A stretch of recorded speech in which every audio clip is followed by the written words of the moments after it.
امتل بولی، یہ انا کے تمانچے تھے جو غیر انا کے منہ پر لگے۔ میں نے آپ کو نہیں مارا بلکہ اپنی اصلیت سے انکار کیا اور آپ کی حقیقت کو جھٹلایا۔ ورنہ دماغی زندگی ہے کیا چیز؟ دماغ سے آپ دکانداری کر سکتے ہیں، دماغ سے آپ حظ نہیں اٹھا سکتے، حظ آپ جسم اور جذبے سے ہی اٹھا سکتے ہیں۔ گویا میری پریشانی غلط ہے اور میں نے جو کچھ کیا آپ اسے صحیح قرار دیتی ہیں۔ میں آپ کو بتا چکی ہوں کہ زندگی کا نصب العین مکینیکل نہیں ہونا چاہیے، انسان مشین نہیں ہے اور نہ اسے مشین بنانے کی کوشش کو سراہا جانا چاہیے۔ رہی میری بات تو میں پاک باز عورت نہیں ہوں کہ کسی بات سے ڈروں، اور نہ یہ کہ آپ کے بوسے سے میں ناپاک ہو جاؤں گی۔ یہ باتیں میرے عقیدے کو نقصان نہیں پہنچاتی۔ میں نہ پاک ہوں اور نہ ناپاک، بلکہ عورت ہوں، دوسری عورتوں کی طرح۔ مجھ میں کوئی سرخاب کے پر نہیں لگے اور نہ میں عام عورت سے بالا تر ہوں بلکہ ان سے کم تر ہوں، کیونکہ وہ جو کچھ پیش کرتی ہیں سچائی سے پیش کرتی ہیں۔ میں خلوص سے کسی کو کچھ پیش نہیں کر سکتی، میں پوری سپردگی کے ساتھ کسی کو دل نہیں دے سکتی، کیونکہ میں ہمیشہ تنہائی محسوس کرتی ہوں۔ تو پھر اس خود فریبی کے کیا معنی کہ آپ نے میرے کندھے پر ہاتھ رکھا اور بچانے کے لیے چلی آئیں؟ سمی کا خون کیا کم تھا کہ ایک اور قتل کا احساس من میں بسا لیتی؟ ایک طرف آپ کہتی ہیں کہ بوسے سے آپ ناپاک نہیں ہوتی اور نہ آپ کے عقیدے کو نقصان پہنچتا ہے، دوسری طرف آپ بچانے کے اقدام کرتی ہیں اور قتل کے احساس سے خوفزدہ ہیں۔ کیا یہ دوہرا رویہ نہیں ہے؟ وسیم صاحب، اگر میں ایک مرد کے ساتھ اکیلے سفر کر سکتی ہوں، اس کے ساتھ جنس پر باتیں کر سکتی ہوں اور احساس گناہ محسوس نہیں کرتی، تو اس کے بوسے سے بھی کوئی عقیدہ مجروح نہیں ہونا چاہیے۔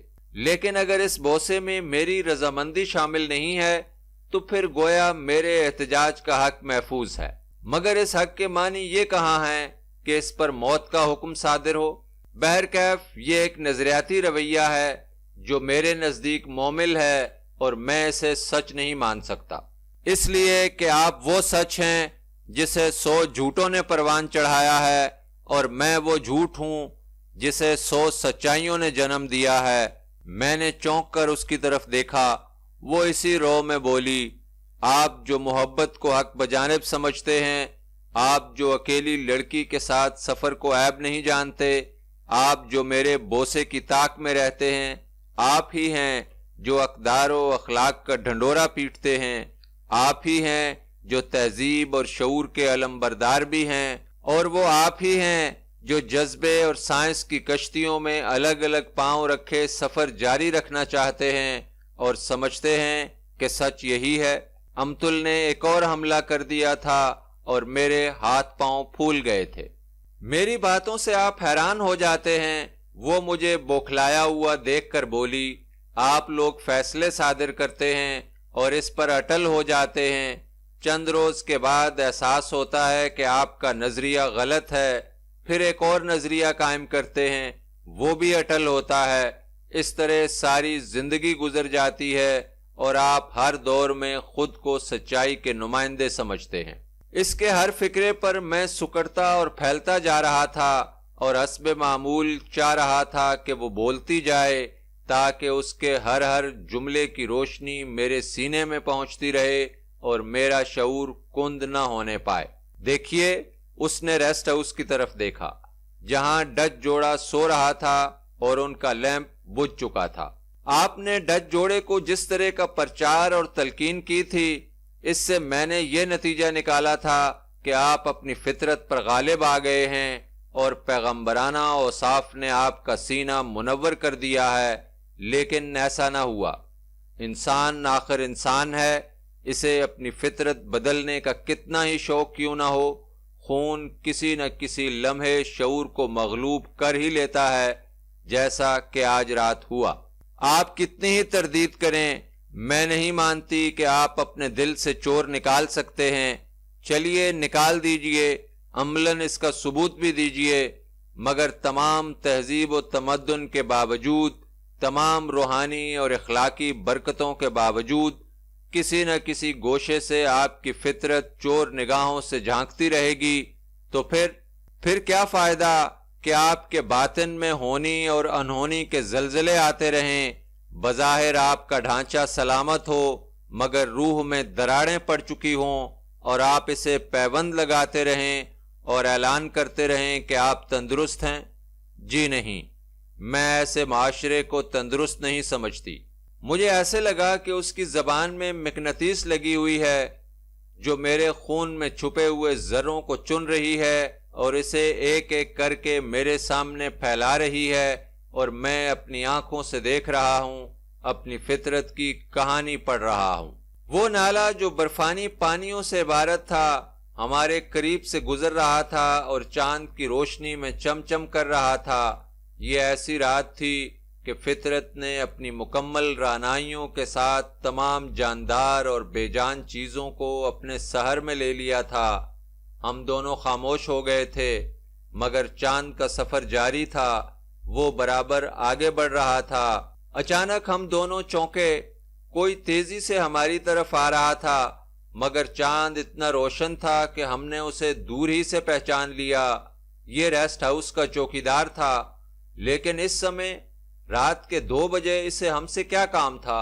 تھوڑی دیر میں وہ ہانپتا کانپتا قریب آ گیا اور گھبرائے ہوئے لہجے میں بولا، صاحب جی، خدا کا شکر ہے کہ آپ جاگ رہے ہیں، ورنہ مجھے گستاخی کرنا پڑتی اور آپ کی نیند خراب ہوتی۔ ہم حیرت سے اس کا منہ دیکھ رہے تھے، ہم اس کا مطلب نہیں سمجھے تھے۔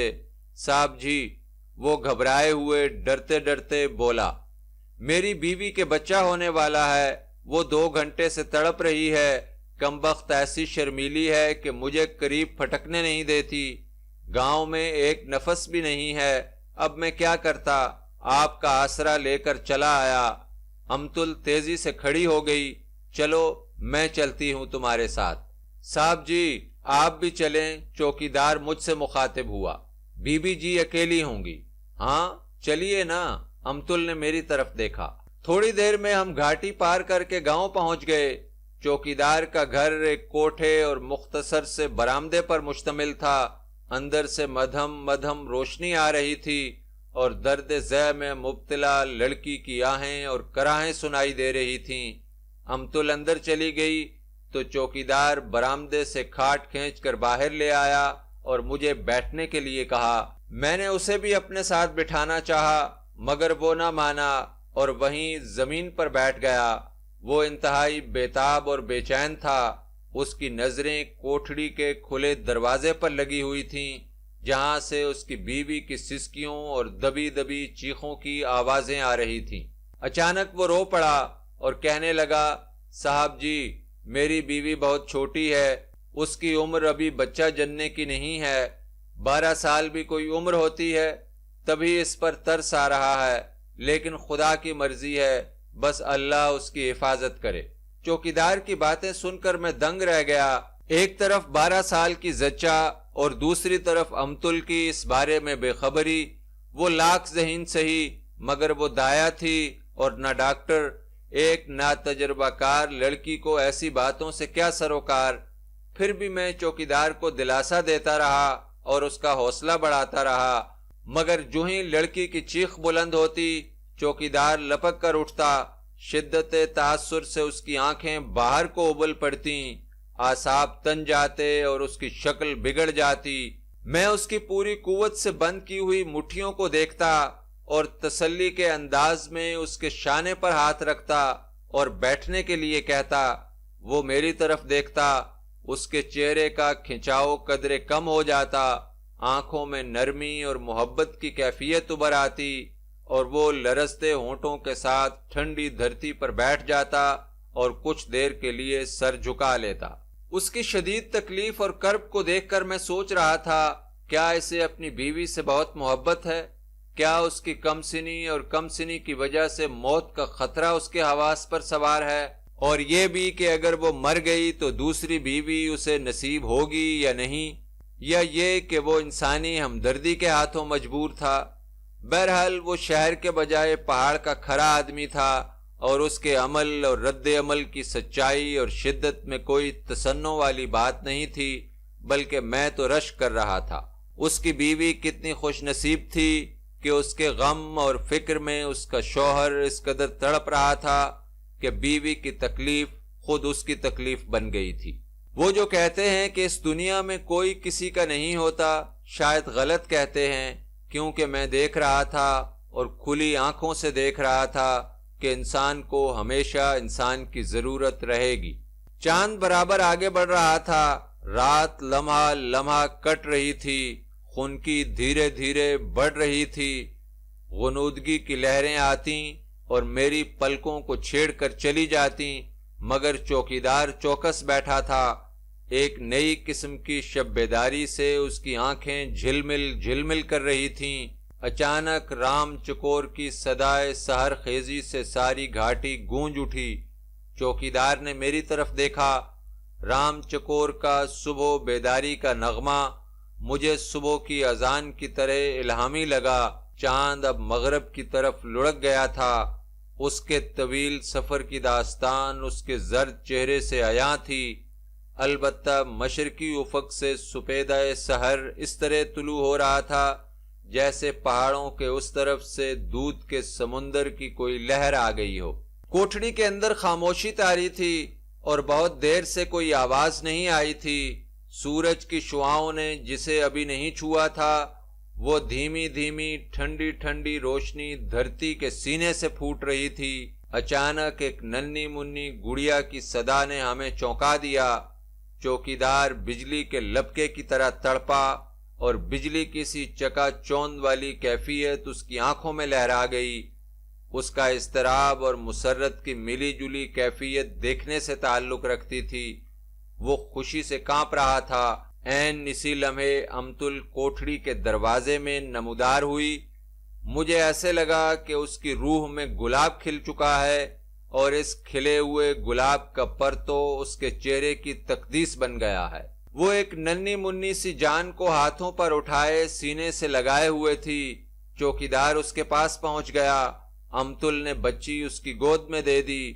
وہ چند لمحے غیر یقینی انداز میں پھڑکتے نتنوں کے ساتھ نومولود کو دیکھتا رہا، جیسے یقین کرنا چاہتا ہو کہ یہ خواب نہیں حقیقت ہے۔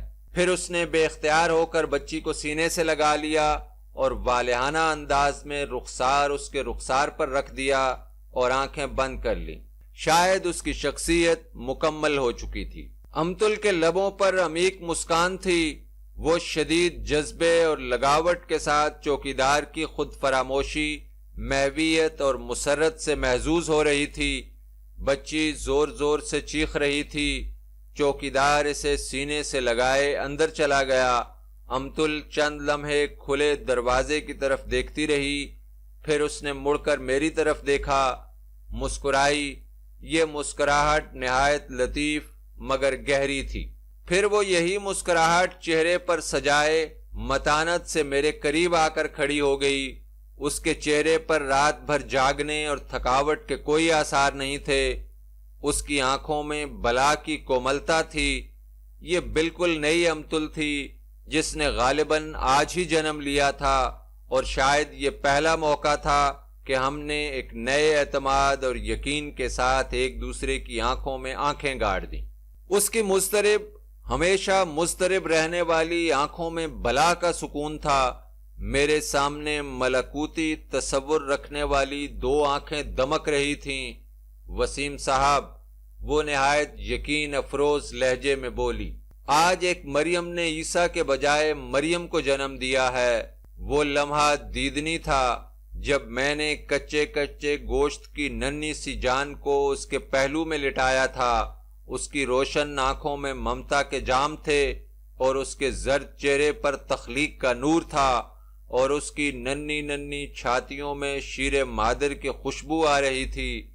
وسیم صاحب، میں نے ایسا حقیقی منظر زندگی میں پہلی بار دیکھا ہے۔ امتل کا لہجہ عجیب کیف میں ڈوبا ہوا تھا اور وہ آس پاس کی ہر شے میں جذب ہو گئی تھی۔ وسیم صاحب، اس نے بات جاری رکھی، عجیب تجربہ تھا، میں بیان نہیں کر سکتی۔ وہ کیسی کیفیت تھی جب بچہ ماں کی کوکھ سے پھسل کر میرے ہاتھوں میں آ گیا تھا۔ ایک جیتا جاگتا انسان جو چند لمحے پہلے نہیں تھا اب میرے ہاتھوں میں چیخ رہا تھا، شاید وہ سکون جو ماں کی کوکھ میں تھا کھلی فضاؤں میں نہیں تھا، لیکن میں اس لمحے کو نہیں بھول سکتی جب میں نے اسے چپ کرانے کے لیے بے اختیار ہو کر سینے سے لگا لیا تھا۔ بے ساختگی کا یہی وہ لمحہ تھا کہ میں انسان کو خوش آمدید کہہ رہی تھی۔ سورج طلوع ہونے میں ابھی دیر تھی، لیکن چاروں طرف دھودیا روشنی کی لہریں پھیل گئی تھیں۔ وسیم صاحب، میں بیان نہیں کر سکتی کہ وہ کیسی ساعتیں تھیں جب میں نے ناف ماں کی کوکھ سے کاٹ کر الگ کر دی تھی۔ ننھی منی ماں نے اسی بندھن سے ننھی سی جان کو خون پلا پلا کر زندگی بہم پہنچائی تھی، اور جب کوکھ سے اس کا رشتہ ٹوٹا تو اس کی ننھی ننھی چھاتیوں میں دودھ کے چشمے پھوٹ پڑے تھے۔ انسان کو پیدا کرنے اور اسے زندہ رکھنے کی یہ کتنی منظم کوشش تھی۔ یہی وہ الہامی ساعتیں تھیں جب خدا بہت قریب آ گیا تھا۔ میں اسے دیکھ نہیں سکتی تھی مگر اسے محسوس کر رہی تھی۔ میری روح میں ہلچل مچی تھی، شاید خدا میری روح میں سما گیا تھا، کیونکہ میں اپنی روح کی توانائی کو پا رہی تھی۔ میرا سینہ بھر گیا تھا ایک عجیب و غریب سرور سے، ایک اندیکھے نور سے۔ خود میرا سینہ بھی امتل کی باتوں سے پرنور ہو گیا تھا۔ اب پو پھٹ رہی تھی، سیاہی چھٹ رہی تھی، صبح کاذب جا رہی تھی، صبح صادق آ رہی تھی۔ شاید یہی وہ سحر ہوتی ہے کہ لوگ خدا کے ظہور کا یقین کرتے ہیں۔ وسیم صاحب، اس کی آواز میں بلا کا پیار اور سپردگی تھی۔ اس نے اپنا خوبصورت سر میری چھاتی پر رکھ دیا۔ وسیم صاحب، آج میں نے زندگی کو پا لیا ہے۔ میں جان گئی ہوں کہ میں آپ سے محبت کر سکتی ہوں۔ آئیے واپس چلیں، غار کی طرف نہیں، ہجوم کی طرف۔ میں ایک انسان کو جنم دینا چاہتی ہوں، شاید وہ عرفان جو مجھے نہیں ملا وہی لے کر آ رہا ہو۔